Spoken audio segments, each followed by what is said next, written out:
আমরা মারা গেলে পরে 40 দিন তারা আমাদেরকে মনে রাখবে কিনা সন্দেহ আছে। বিশ্বাস করছেন না? এই যে আমাদের অনেক আত্মীয় স্বজন মারা গেছে না, বছরে একটা বারো কি কবরস্থানে গিয়েছে, হয়তো যায় মৃত্যুবার্ষিকী ওই দিন যায়, তাই না?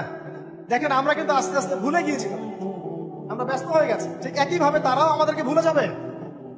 এই জন্য আমি বারবার আপনাদেরকে মনে করে একটা কথা, আমার জীবন থেকে উপলব্ধি করি একটা কথা, যে একমাত্র আল্লাহ ছাড়া এই পৃথিবীতে এবং পরকালে আমাদের আপন বলে কেউ নাই।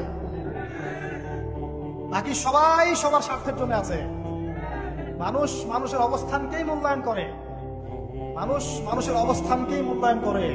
আল্লাহ রাব্বুল আলামিন আপনার ভিতরটাকে ভালোবাসেন। দেখেন আপনি যখন নামাজ পড়েন নাই, আল্লাহ পাক কিন্তু আপনাকে ধ্বংস করে দেন নাই। আল্লাহ পরম করুণাময় আপনাকে হেদায়েত দিয়ে নামাজি বানিয়ে দিয়েছেন। জীবনে অনেক পাপ করেছেন, ইনস্ট্যান্ট আল্লাহ পাক শাস্তি দিতে পারতেন, আল্লাহ পাক দেন নাই। আল্লাহ আপনাকে ভালোবাসেন, আল্লাহ আমাকে ভালোবাসেন। আল্লাহ পাকের এই ভালোবাসার ঋণটা শোধ করার জন্য হলেও নামাজি হয়ে যান, আল্লাহর পথে ফিরে আসেন, দিনের জন্য কিছু করেন, দিনের ফিকির করেন, পড়াশোনা করেন। প্রিয় ভাইরা, আল্লাহ পাক তৌফিক দান করুন।